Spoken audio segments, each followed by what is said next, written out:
ഇന്ന് വിശുദ്ധ ഗീവർഗീസ് പുണ്യവാന്റെ തിരുനാൾ സിറമലബാർ സഭയിൽ ആഘോഷിക്കുന്ന ദിവസമാണ്. സ്നേഹമുള്ളവരെ, തമ്പുരാനു വേണ്ടി ജീവൻ നഷ്ടപ്പെടുത്താനായിട്ട് നമുക്ക് സാധിക്കുന്നുണ്ട്. വിശ്വാസത്തെ പ്രതി ജീവൻ നഷ്ടപ്പെടുത്തുവാനായിട്ട് നമുക്ക് സാധിക്കും. വലിയൊരു ചോദ്യമാണ്.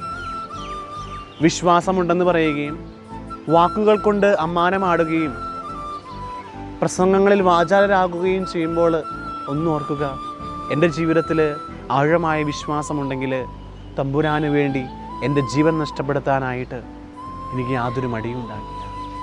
സ്നേഹമുള്ളവരെ, നമ്മുടെ ജീവിതത്തിൽ വിശുദ്ധരെ പോലെ തമ്പുരാന് വേണ്ടി ജീവിക്കാനായിട്ട്, തമ്പുരാൻ്റെ സ്നേഹത്തിൽ ജീവിക്കുവാനായിട്ട് നമുക്ക് സാധിക്കട്ടെ.